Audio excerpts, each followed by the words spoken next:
It's a year since the Ukrainian parliament voted out Viktor Yanukovych, and Ukraine began on its new direction. And it's a few days since the second ceasefire was negotiated, and at this point we can say pretty decisively has failed, as the first one did. In the space in between that, in the 12 months in between, we've seen the question of how to end this change dramatically in the way it's discussed in governments in the West and the East, in media, and in Ukraine.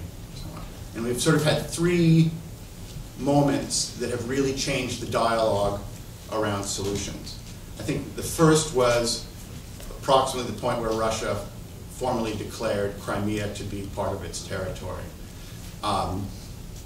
which suddenly took the idea of institutional and government solutions to this crisis to a new level. And suddenly the ideas that were in the air were targeted sanctions against Russian institutions and individuals, negotiated settlement, and providing assistance, but not arms, to the Ukrainian military. Those things were in the air and worked to varying degrees. And there was the general hope above all this that some mild pressure and against Russia, some mild concessions on the Ukrainian end would cause the troops to back off, would cause the simmering conflict at that point in the East to simmer down and all that to end. I think the second watershed occurred with the downing of flight MH17, which I think made governments everywhere realize that this had become a serious war with real human consequences, and that the more mild diplomatic solutions were not going to work.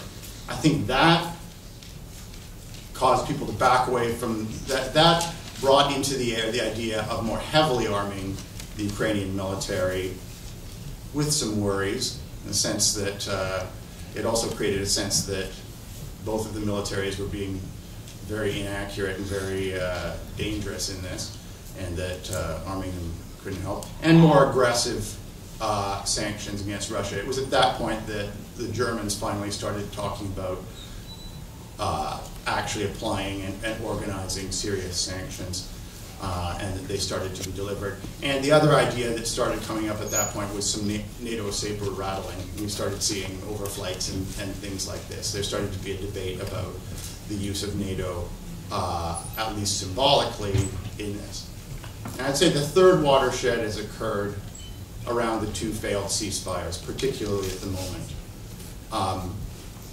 Because the second ceasefire, the one that essentially is failing at the moment, was built around this idea of a negotiated settlement that would have involved a more federal structure for Ukraine.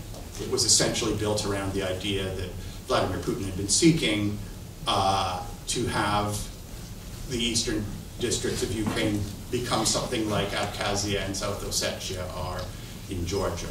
And the fact that even that very large concession would not result in a ceasefire from either side, I think did a lot of damage to that idea of that sort of a negotiated settlement, to the idea of offering federalism as a solution. And I think it's also killed the idea of arming the Ukrainian military in the eyes of most of the governments I've been speaking to lately. I think there's an understanding at this point that the Ukrainian military does not have the competence or training or anything to achieve anything, even if it was heavily armed up by the West. And that at best, in maybe 2 years, it could achieve that kind of tactical competence, by which point it would be much too late. And I think we're having a new conversation happen in the major capitals of Europe. And the two big things I hear from Germans, from both major governing parties and from the Green Party, from British officials, from some Americans that are new on the agenda, are moving beyond economic sanctions targeted at specific organizations and individuals in Russia to something, a discussion of a much more extreme total economic isolation of Russia. It helps that gas supplies are now available from other places that are coming on stream and so on in Europe.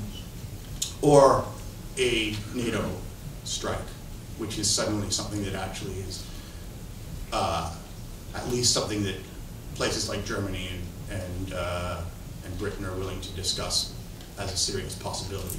The Kosovo solution is what some people call it. I don't know whether that will ever come to anything, but it suddenly is something that is not being dismissed by these people. So we've gone from a point of mild diplomatic solutions to a point where actual military strikes are being contemplated, and all those other things are still on the table.